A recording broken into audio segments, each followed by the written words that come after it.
Good morning to everybody. This is A.B. Krishna, chemistry faculty. So today topic is valence bond theory for coordination compounds. Valence bond theory. Valence bond theory. We call it as shortcut VBT for coordination compounds. Complex compounds, we can say coordination compounds. Most important theory and interesting theory also. You will get complete information by this video. I hope you will understand everything, the main concepts of this theory by this video. So please watch this video till the end and observe the examples how I am explaining and try to practice other examples based on the concept what we have discussed in valence bond theory. My suggestion to you is don't use the examples what I am explained here. So to get the information, to get the knowledge from valence bond theory, my best suggestion is take another example, a new compound, and try to apply the concepts of valence bond theory in that examples to get complete information about the valence bond theory. Now, let me start the theory. First thing, this theory was proposed by Pauling, Pauling, in 1931. He is a scientist. The person proposed this theory for coordination compounds to explain the structure, the magnetic properties, and other characteristics of the coordination compounds. Valence bond theory proposed by Pauling. The main principle of this theory is principles of this theory is the first one.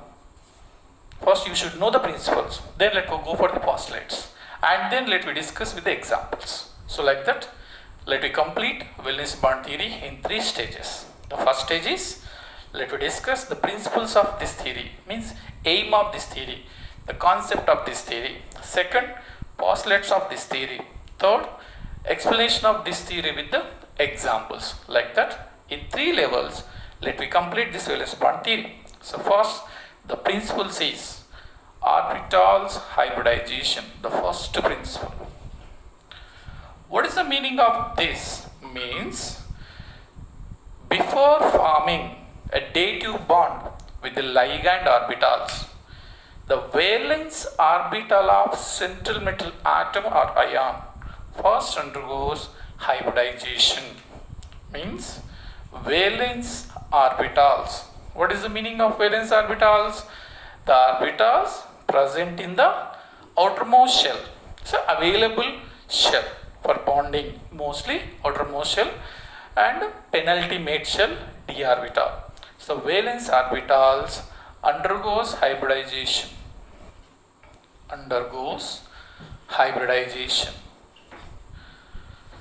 That orbitals are S, P and D. These orbitals of central metal ion. You should know that one. Central metal ion or atom. Central metal ion or atom first undergoes hybridization. This is the main principle in valence bond theory. Then second principle of valence bond theory is the bonding. What type of bonding will be there between central metal atom and ligands? That is another main principle in valence bond theory. Everybody know the complex compounds are 2 types: double salts, coordination compounds. Double salts means just the combination of simple salts. On hydrolysis they go back to original ions. But coordination compounds, they have been formed from the simple salts, But on hydrolysis, on dissociation, they do not go to further initial ions from which they have been formed. They form different compounds. Reason? Dative bonds. So, the bonding in complex compounds is dative bonds. Dative bond formation takes place. Another name of dative bond is what? Coordination, covalent bond. Coordination, covalent bond is formed between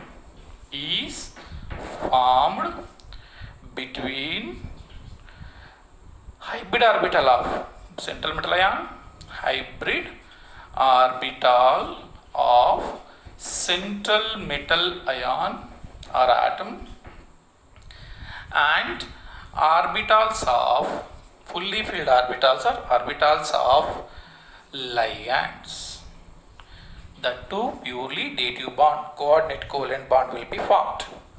So how it will be formed is, suppose if I say metal as a M, it contains empty orbital, and L is the ligand, it contains fully filled orbitals. So those having lone pair can donate to the other things are called donors. So ligands are electron pair donors. We can also call it as Lewis bases. I am writing shortcut LB. LB means Lewis base, because they can donate the electron pair. By donating this electron pair to these empty orbitals, the central metal ion becomes acceptors. Central metal atoms are ions because they have empty orbitals. Hybrid orbitals. This is empty hybrid orbital. Empty hybrid orbital. Due to that emptiness, the ligand donates electron pair to this. Therefore, the central metal ions are called acceptors. The ligands are called donors. Electron pair acceptors can also called as what? Lewis acids. Like that, they form a dative bond between them. A dative bond will be formed like this. We can write a dative bond with arrow mark. So like this, the dative bond will be present in complex compounds. The first principle in the valence bond theory is hybrid orbitals, hybridization. The valence available orbitals of central metal ion first undergoes hybridization. Usually, that orbitals are S, P and D. That D may be N-1D or ND. N-1 means penultimate shell. Let me discuss that one later, but that orbitals. Next, bonding. The third one is, the third principle after this, the third principle is, I am writing here, third principle is the geometry of the complex can be predicted. Geometry means structure. If anybody has a confusion, please see, geometry nothing but structure. Structure of complex can be predicted. Can be predicted if its magnetic behavior is known. Magnetic, M-A-G, magnetic behavior is known. If magnetic behavior is known, the structure of complex can be predicted. So many students have the confusion, that is, after predicting the structure, the magnetic nature will be determined. It is absolutely wrong. Based on the magnetic nature, the structure have to be predicted. Magnetic nature depends upon unpaired electrons in the complex, that too in the central metal ion orbitals. Unpaired electrons depends upon the nature of ligands. Nature of ligands means strong ligands, weak ligands. So based on that, geometry will be there.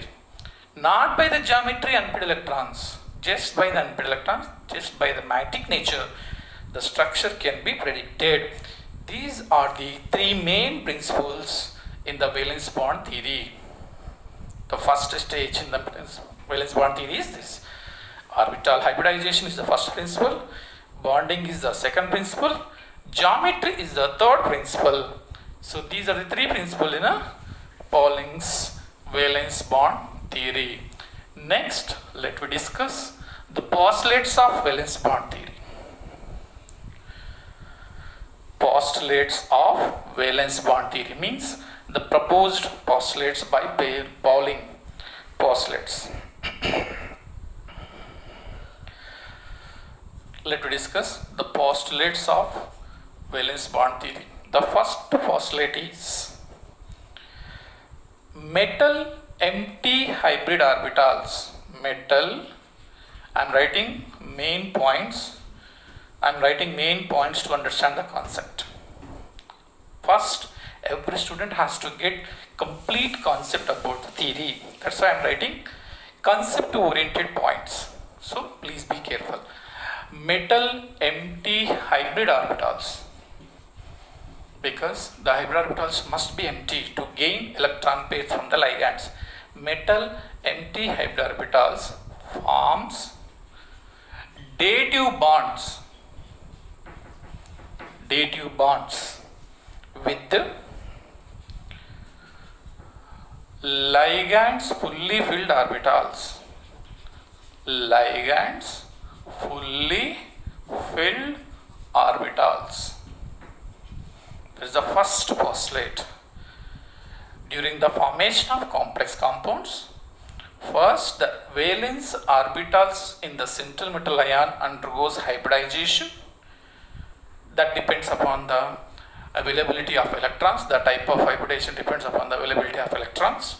Then that empty hybrid orbitals forms dative bonds, nothing but coordinate covalent bonds with the fully filled orbitals, means the orbitals which have electron pairs, not single electrons, electron pairs. So that is first postulate. Second postulate is, in order to accommodate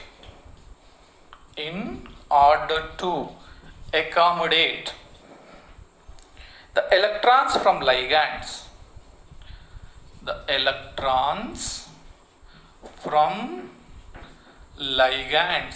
in order to accommodate the electrons from ligands, the metal ion must possess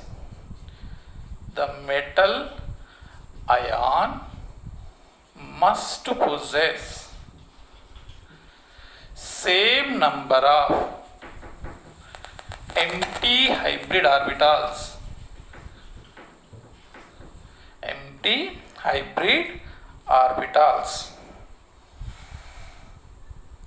of equal energy. Compulsory, all empty orbitals must have equal energy. That should be empty and equal energy must be there. For this reason, they undergoes hybridization.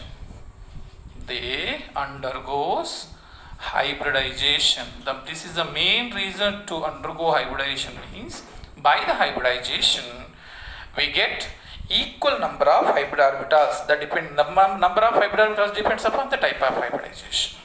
So first, to accommodate the electrons from the ligands, the metal ion must possess same number of empty orbitals of equal energy. To get that equal energy empty orbitals, the valence orbitals in the central metal ion undergoes hybridization. This is second postulate. Third postulate is valence bond theory. I am writing here.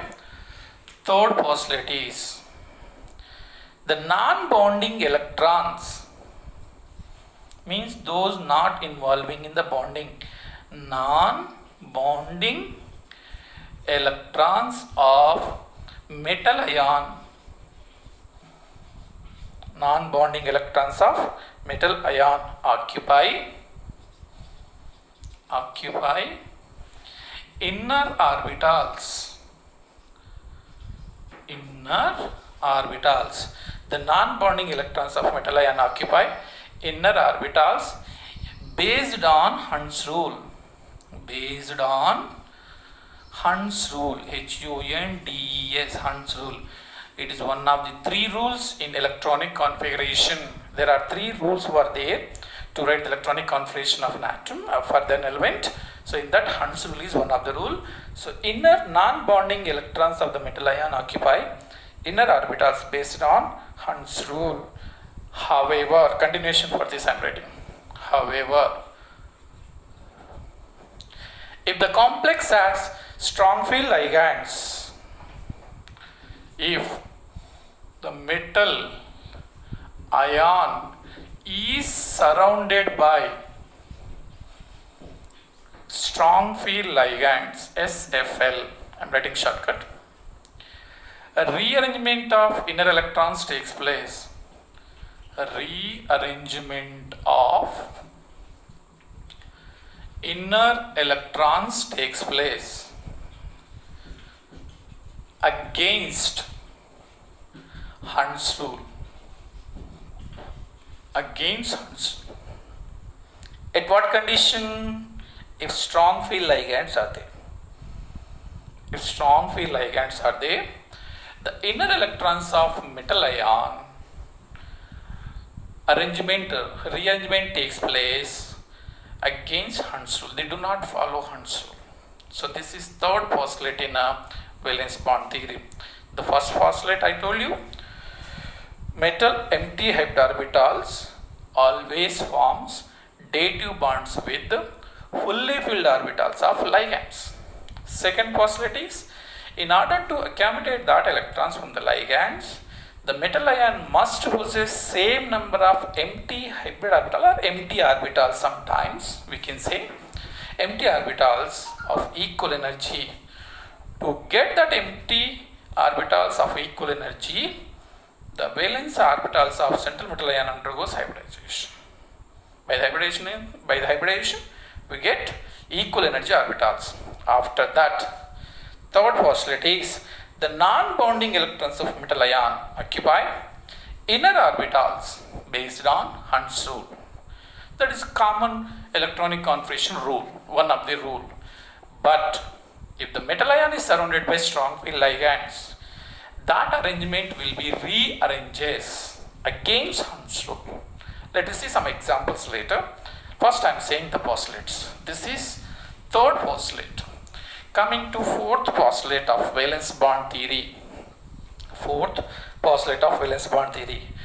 For only octahedral complexes,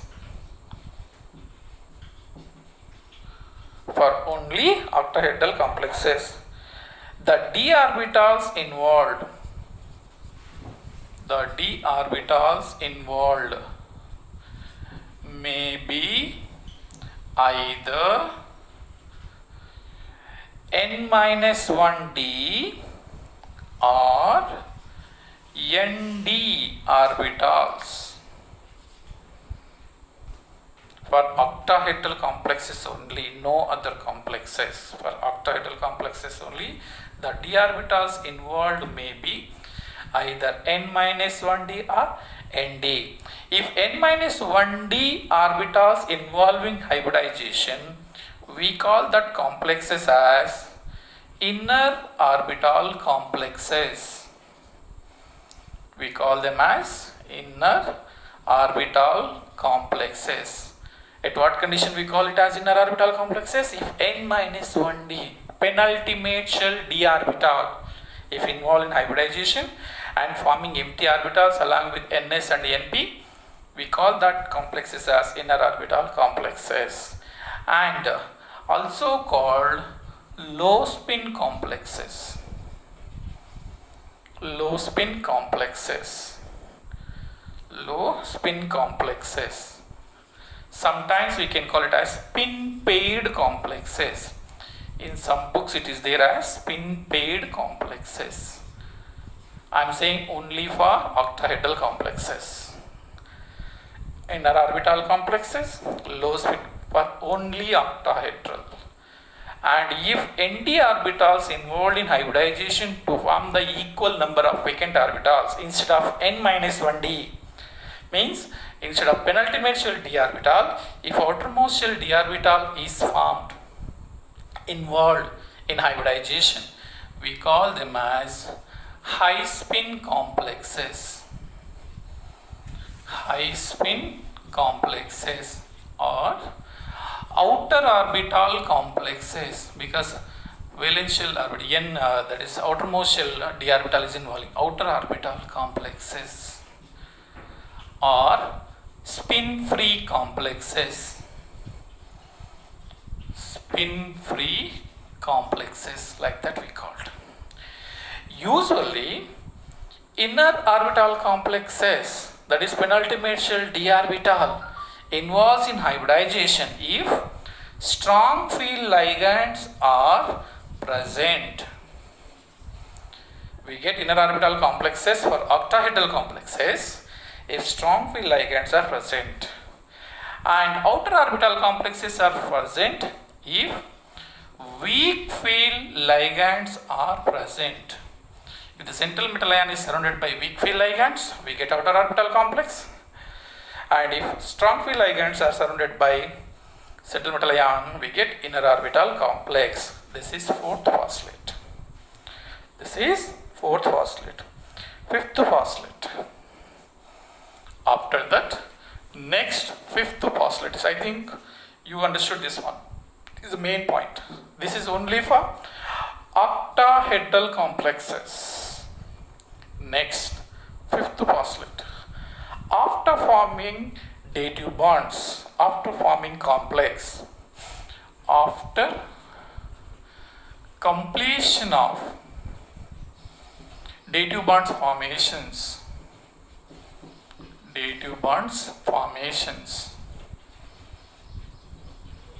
if central metal ion or atom, you can say anyone, central metal ion or atom has unpaired electrons in any orbital, maybe s, p, d, inner or outer, whatever, maybe unpaired electrons, the complex is paramagnetic.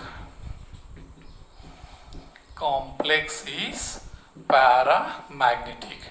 If no unpaired electrons, the complex is diamagnetic. So the fifth postulate is, after completion of dative bond formation with the ligands, if the central metal ion has unpaired electrons, that complex is paramagnetic. And if no unpaired electrons, the complex is diamagnetic. Complex is diamagnetic. And if it is paramagnetic, if complex is paramagnetic,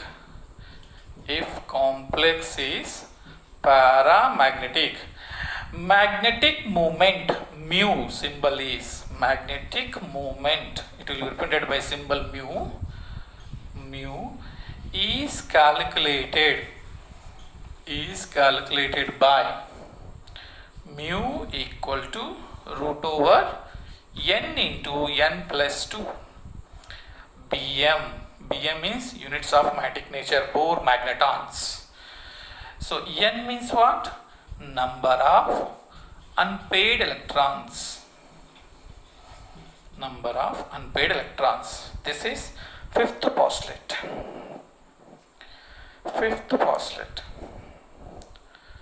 And sixth postulate is, can anybody in this doubt? First, once again, after completion of dative bonds, empty orbitals, fully filled orbitals of ligands forms dative bonds and forms the complex. After formation of the dative bonds in the complex, if the central metal ion has unpaired electrons, definitely that complex is paramagnetic. If no unpaired electrons, that complex is diamagnetic. And if it is paramagnetic, the magnetic moment is calculated by whether it is dia or para For diamagnetic, n value becomes 0, mu value automatically becomes 0.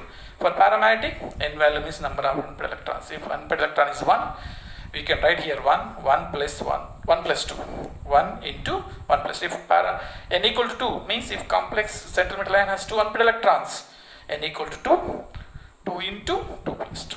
So like that we can calculate. This is fifth postulate. Coming to sixth postulate in valence bond theory. Sixth postulate in valence bond theory. Prediction of geometry. Prediction of geometry. First, A. For coordination number 4, if coordination number is 4, depending upon nature of ligand, the type of hybridization will be there. There are two types of ligands we have. If it is weak field ligand is present or present, if weak field ligands are present. Second one, if strong field ligands are present. Strong field ligands are present. If weak field ligands are present, for coordination number 4 complexes, usually hybridization is sp3. If hybridization is sp3, that hybridization is ns, np, that orbitals involved in hybridization. Outermost s orbital, outermost p orbital. And if the hybridization is sp3, everybody know that one, the shape will be tetrahedral. Shape will be tetrahedral. And if strong field ligands is there, mostly I am saying, some 1 or 2 exceptions will be there, that hybridization will be dsp2. dsp2 means what? In this case, n minus 1d orbital, ns, np will be involved in hybridization. Usually, which d orbital involves in hybridization? That is very important.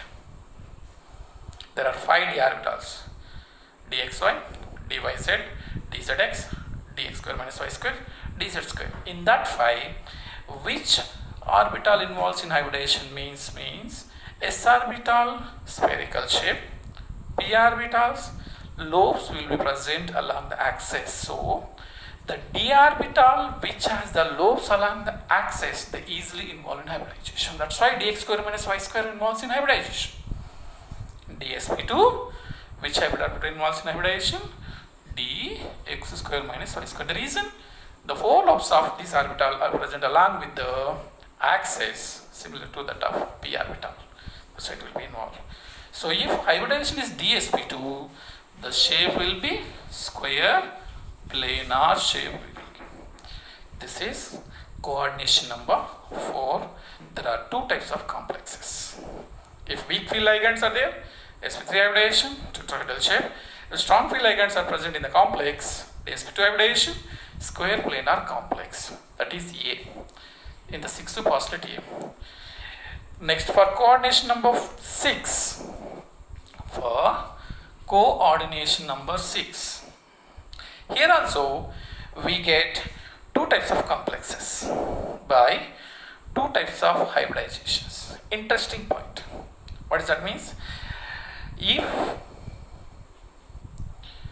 weak field ligands are present, here also, if weak field ligands are present, the hybridization will be sp3d2, means ns, np, nd orbitals involved in hybridization.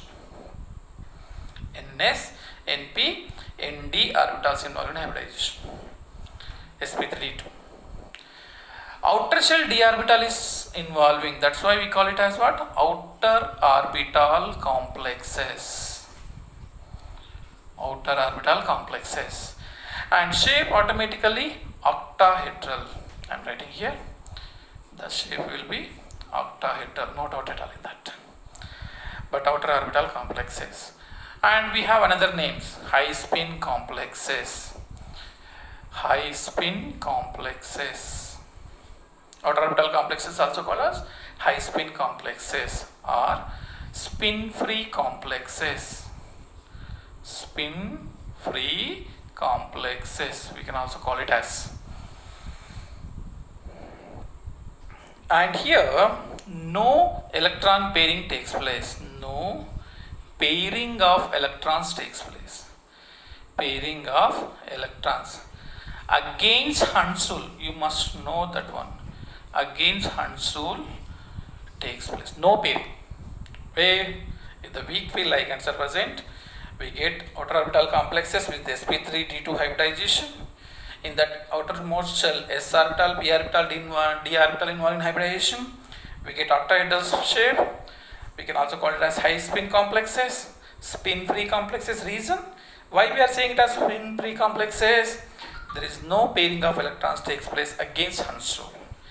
And if strong field ligands are there, strong field ligands are present, if strong field ligands are present, damn sure we get D2sp3 hybridization. Which orbitals involved in that? n-1d, ns and np orbitals involved in hybridization. D2sp3. Due to D2sp3, we call them as what? Inner orbital complexes, because inner shell d orbital involving in hybridization. So we call it as inner orbital complexes because of n-1d involvement, and also called low spin complexes.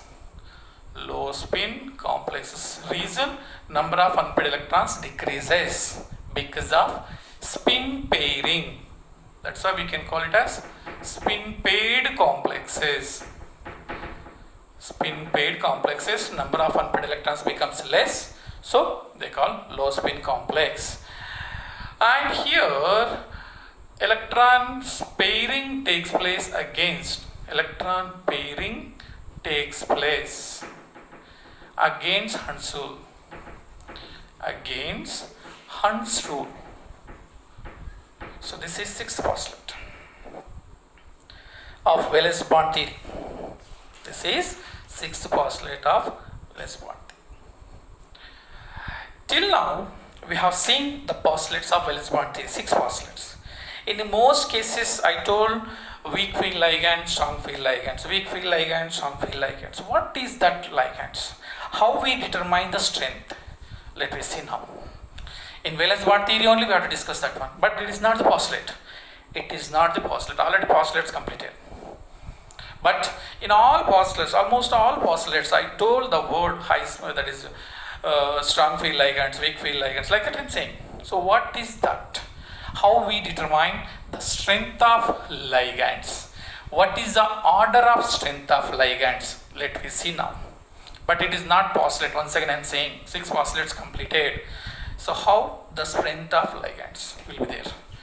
So the strength of ligands will be present like this. Strength of ligands is, first thing you should know, ligand means what?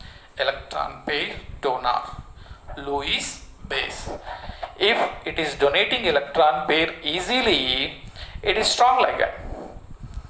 If it cannot donate the electron pair easily, it is weak ligand. If it is donating electron pair easily, strong ligand. Cannot donate electron pair easily, weak ligand. If it is not donating electron pair, there is no ligand. We should not call it as ligand. Compulsory it should donate electron pair. If it is donating easily, strong. Cannot donate easily, donates but cannot donate easily, weak field ligand. So the strength usually, X donors are weak ligands. X means what? Halogens. That X may be chlorine, bromine, iodine. Very rarely fluorine. X means halogen donors are weak ligands. Very weak ligands. X donors I am saying. After that, next donors are O donors, means if oxygen donating the electron pairs in the ligands, we call them as what? O donors, oxygen donors. So they are next week after that. After that, N donors means in the ligands, if nitrogen donating electron pairs, we call them as what? N donors. After that, C donors means what? If the carbon donating electron pairs in the ligands, they are called C donors. C donors are strongest ligands where carbon donating electron pair, those ligands where carbon is donating electron pair, they are called C donors, they are strongest ligands. The ligands where halogen donating electron pair, we call them as what? X donors, they are weakest ligands. So like that. And if you go examples wise, if I say examples wise, the least ligand is I minus. Mostly, probably everybody will say fluorine is highest electronegativity. That's why it is least, cannot donate electron. Electron dative bond formation, electron pair donation, electronegativity contains very least effect. Effect will be there, no doubt at all in that. Least. So I minus is least donor. After that, Br minus. Br minus. After that, sulfide donor. After that, thiosulfide. Because non-metal. Of course, all are non-metals only, but this is order. After that, Cl minus. After that, F minus. Most probably these are least. That is, they can donate the electron pair very least. So we call it as weak field ligands. These are weak field ligands. Then less than OH minus. Now we got oxygen donors here onwards. Here oxygen, nitrogen is not the donor here, oxygen is donor. In this case, oxygen donor less than urea. You know the formula of urea, CONH2 taken twice. Then ethyl alcohol, ETOH, oxygen donor. Then oxalate, C2O4, 2 minus, oxygen donor. Then oxide, O2 minus. Then H2O, oxygen donor. These are intermediate field ligands. Intermediate means what? Not weak, not strong, middle. After that, NCS. Here, nitrogen is the donor. After oxygen donors, we got nitrogen donors. After that, EDTA, ethylene diamine tetraacetate, nitrogen donor. After that, NH3, ammonia. After that, pyridine. I am writing all ligands order, most probable ligands. After that, EN, ethylene diamine. EN, I am writing shortcut because it is a lengthy name, that's why I can't write. Ethylene diamine, here also nitrogen donor. After that, dipyridyl. Dipyridyl. After that, NO2 minus. Here also nitrogen is the donor. Then Cn minus, cyanide, carbon donor, CO. So strongest ligand is carbon monoxide. Weakest ligand is iodide.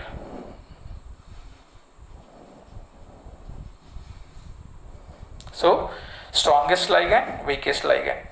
Like this, we have ligands, strength of ligands. Okay, these are valence bond theories and hybridizations. Let's go for examples for this valence bond theory in next video. In this video, it is becoming very lengthy now, so I can't explain that examples in this single video. So in the next video, I'll explain examples. Coordination number 6, inner orbital complexes examples, outer orbital complex examples. Coordination number 4, square planar complexes examples, tetrahedral complexes examples. I'll explain. Okay. Thank you.